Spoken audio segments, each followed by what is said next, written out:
La création du Canada en 1867 peut être interprétée comme étant la création d'une entreprise, la Business Canada. Des hommes d'affaires, la plupart d'origine britannique, mais également des politiciens, vont s'entendre pour vouloir réunir tout le territoire qui se trouve au-dessus des États-Unis, sauf l'Alaska. Alors, au départ, il y avait 4 colonies britanniques qui vont s'associer, donc Nouvelle-Écosse, Nouveau-Brunswick, Québec, Ontario, et assez rapidement, il y a d'autres provinces qui vont se joindre. Terre-Neuve, ça va être seulement en 1949. C'était d'autant possible de faire ça que l'Angleterre ne voulait plus avoir à payer pour la défense militaire de ses colonies britanniques. Puis également, le commerce des fourrures était plus très important dans ce moment-là. Le projet, c'était de dire on va essayer de mettre les conditions de prospérité économique le plus possible en exploitant les ressources naturelles, en essayant d'industrialiser le pays, en faisant venir des millions d'immigrants, puis en regroupant tout ça en créant un chemin de fer de l'Atlantique au Pacifique, puis en espérant que tout ça fonctionne bien. En fait, les 30 premières années, ça n'a pas si bien fonctionné que ça. L'industrialisation n'a pas vraiment démarré. On recevait des immigrants, mais il y avait davantage de population à ce moment-là, pendant les 30 premières années, qui partaient du Canada pour aller aux États-Unis, qu'il y en a qui arrivaient. Donc, la population n'augmentait pas beaucoup. Mais à partir des années 1900 environ, il y avait des investissements britanniques, mais là, il va s'ajouter des investissements américains en plus dans les nouvelles industries, telles que la construction automobile, les appareils électroménagers, tout ce qui est des appareils électriques, les mines également. Avec là, ça y est, la prospérité va commencer à partir des années 1900, puis l'économie canadienne va beaucoup être interreliée avec l'économie américaine. C'est sûr qu'à partir des années 30, il va y avoir la grosse crise économique, mais ça, c'était partout. Durant la Deuxième Guerre mondiale, il va y avoir beaucoup de prospérité. Au Canada, on va fabriquer, entre autres, des armements, des munitions, des chars d'assaut, des navires, des avions, puis on va envoyer beaucoup de nourriture également en Grande-Bretagne. Donc, c'est plutôt la prospérité de façon générale. Puis ça va continuer jusqu'à aujourd'hui, on pourrait dire. Puis, donc, l'interconnexion avec les États-Unis, même encore aujourd'hui, à peu près 70 des exportations canadiennes se font vers les États-Unis. On est vraiment interconnectés. Puis, on va fabriquer, dans le fond, beaucoup de choses comme les voitures américaines, les réfrigérateurs, les téléviseurs, mais il va aussi y avoir les films de Hollywood, les McDonald's, Walmart, toutes les vedettes, Michael Jackson, comme Elvis Presley, le Google, Amazon, Facebook, Apple, Airbnb. Le mode de vie canadien est vraiment semblable au mode de vie américain. Il est possible de sortir à peu près comme 5 constatations dans l'histoire du Canada. La première, c'est que les grandes décisions, les grands décideurs du Canada, de façon générale, ne sont jamais venus au Canada. Dans le temps de la Nouvelle-France, c'était le roi de France. Quand ça a été The Province of Quebec, c'était le roi d'Angleterre. Par la suite, pour créer le Canada, c'est une loi britannique, l'Acte d'Amérique du Nord britannique, qui va créer le Canada. C'est tout le temps des gens de l'extérieur, dans le fond, qui vont prendre les grandes décisions pour le Canada. Puis la raison de ça, c'est que c'était une colonie dont la raison d'être, c'est d'être rentable pour les grands décideurs eux-mêmes, dans le fond. Une deuxième constatation qu'on peut faire du Canada, c'est l'importance des ressources naturelles. Tout de suite au départ, une industrie qui était vraiment importante, c'était les pêcheries dans l'océan Atlantique près de Terre-Neuve. À chaque année, autrefois, il y avait des centaines de navires européens qui venaient pêcher. Rapidement, il y a le commerce des fourrures qui va se rajouter.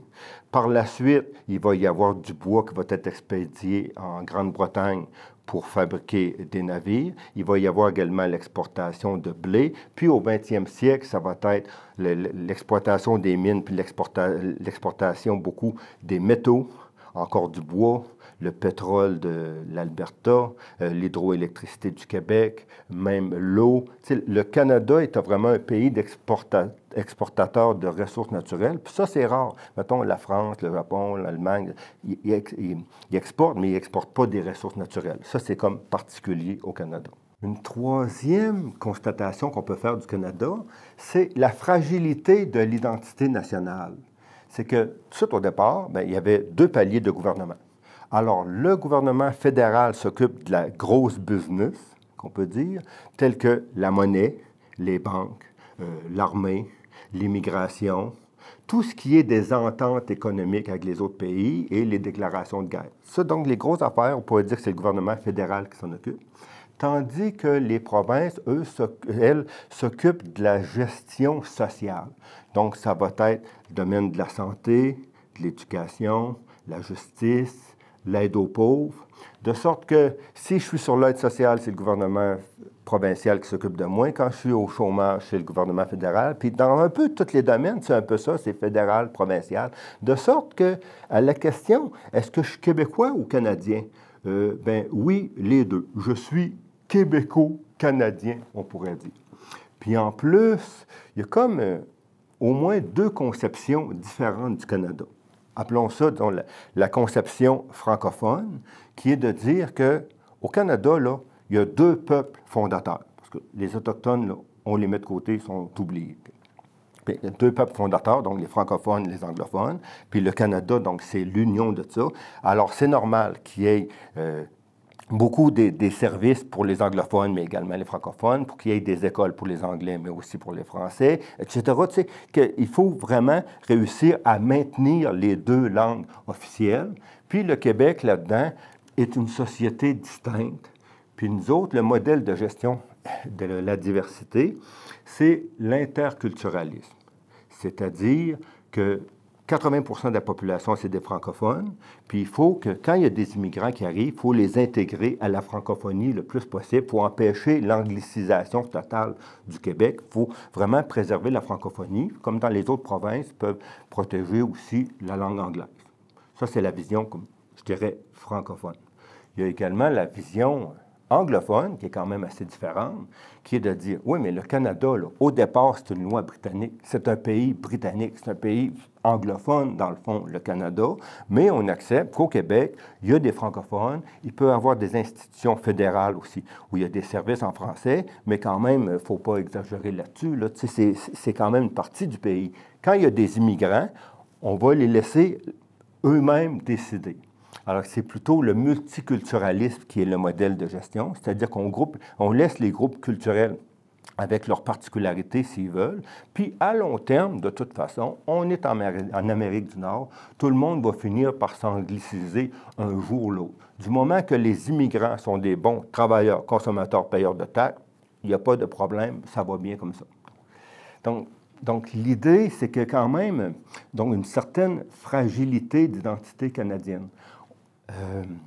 C'est pas comme, disons, comme les gens qui disent nous, on est les Suédois, on est des Français, on est des Japonais. Ici, on dit qu'on est Canadien. Oui, mais ça dépend quel Canadien. Puis il y a eu le mouvement d'indépendance au Québec. Tu sais. Donc, disons qu'il n'y a pas de vision homogène et très forte du Canada, je dirais.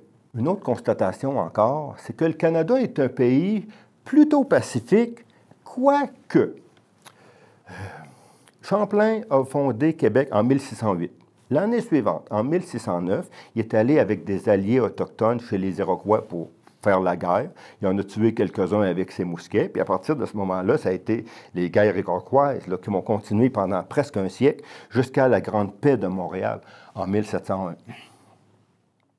Il y avait aussi que la France et l'Angleterre étaient souvent en guerre en Europe. Et automatiquement, la Nouvelle-France, la Nouvelle-Angleterre se retrouvaient en guerre également. Alors ça, c'est arrivé plusieurs fois. Puis c'est ça qui va aboutir à la bataille des Plaines d'Abraham en 1759. D'autres événements violents qu'il y a pu y avoir aussi, le Grand Dérangement.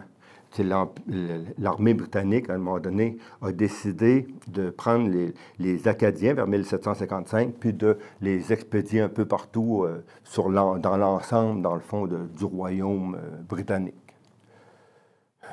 Par la suite, durant la guerre d'indépendance américaine, bien, il va y avoir des armées américaines qui vont essayer d'envahir le Canada, mais ils vont échouer. Ils vont être repoussés par l'armée britannique qui se trouve au Canada. Même chose, la guerre de 1812, c'est des armées américaines qui vont attaquer aussi. Puis s'ils avaient réussi, peut-être qu'on serait américain aujourd'hui, mais ça a échoué. Donc, par la suite, il va y avoir quand même la rébellion des Patriotes, 1837-1838, où il y a des Canadiens français qui trouvaient qu'il n'y avait pas assez de pouvoir politique, mais il n'y en avait pas beaucoup, puis qui vont se rebeller contre le pouvoir britannique, mais ça va échouer. Par la suite, il va y avoir, lorsque le Canada est créé, dans les provinces de l'Ouest, dans les prairies, il y avait des milliers de métis et d'Autochtones qui vivaient de la chasse au bison puis qui parcouraient un grand territoire. Mais le gouvernement fédéral voulait faire une colonisation agricole avec des immigrants sur des terres, puis ils voulaient vraiment prendre leur territoire. Et qu'il va y avoir comme une guerre. L'armée canadienne va être envoyée. Il va y avoir à peu près 150 morts de chaque côté, puis finalement, c'est l'armée qui va gagner, puis les Autochtones vont se retrouver dans des réserves.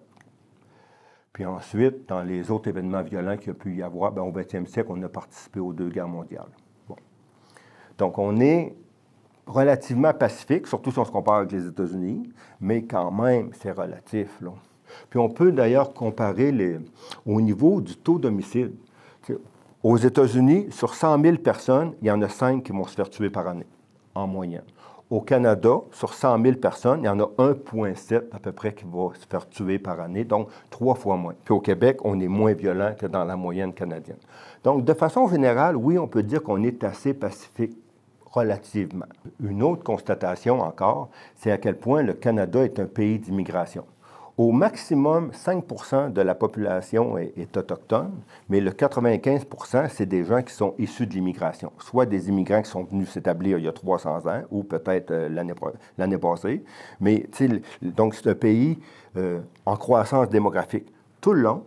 Puis c'est comme si la croissance démographique était importante au niveau de la croissance économique. Alors, il y a de la prospérité, il y a des immigrants qui arrivent, ça permet d'avoir d'autres prospérités, puis encore de continuer. Puis ce modèle-là, il est là depuis le départ, puis il semble continuer. En 2019, Statistique Canada a fait des prévisions sur l'avenir démographique du Canada pour 2068. Puis là, il faut savoir qu'aujourd'hui, présentement, il y a à peu près 38 millions de personnes qui vivent au Canada. Puis, donc, selon les prévisions, en 2068, il pourrait y avoir entre 44 millions et 70 millions de population. La marge est assez large, là, mais, parce qu'on ne connaît pas l'avenir, mais c'est presque sûr, donc, que la population va juste continuer à augmenter, même si, pourtant, à un moment donné, il va y avoir plus de décès que de naissances. Comme au Québec, ça s'en vient vite. À partir de l'an 2030 environ, il devrait y avoir plus de décès que de naissances. Donc, si on veut continuer à augmenter la population, ça va être par l'immigration, c'est sûr. Donc, c'est la même chose au niveau du Canada. On est de plus en plus comme dépendant de l'immigration, on pourrait dire. Peut-être une question qu'on pourrait se poser. Est-ce que le Canada est une réussite ou un échec? Bien, ça dépend à qui on pose la question. Si on demande la question aux investisseurs britanniques ou aux investisseurs américains, ou encore à la haute bourgeoisie canadienne, probablement qu'ils vont dire, oui, beau pays, Canada, une belle réussite. Si on pose la question à des Autochtones, là, la réponse est plus nuancée, mettons. Une façon de savoir, donc, si le Canada est une réussite ou un échec, bien, on peut se comparer avec d'autres pays dans le monde. Par exemple, on peut regarder le niveau de richesse nationale. Comme la première puissance économique mondiale, c'est les États-Unis, suivi de la Chine, le Japon, l'Allemagne. Le Canada arrive en 9e place. C'est quand même assez élevé. On est devant la Corée du Sud, devant l'Australie. Donc, on n'est pas dans les tout premiers, mais on n'est quand même pas très loin non plus. Même chose, l'ONU a défini l'indice de développement humain, ce qui inclut, dans le fond, 3 domaines. Il y a l'espérance de vie, le niveau de richesse des habitants et le niveau d'éducation. Bien, en 2020, le Canada était situé 13e sur 175 pays.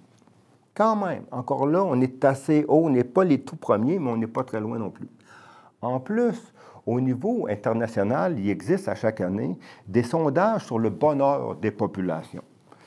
Puis là, donc, on a demandé si les Canadiens étaient heureux. Puis en l'année 2020, même si c'était une année de COVID, on est quand même arrivé 11e dans le monde des populations les plus heureuses. C'est vrai que nous autres, on avait la PCU, ça aide quand même, mais c'est à peu près comme ça à chaque année, à peu près. On se situe tout le temps, mettons, tout le temps dans le top 15 des pays dans le monde.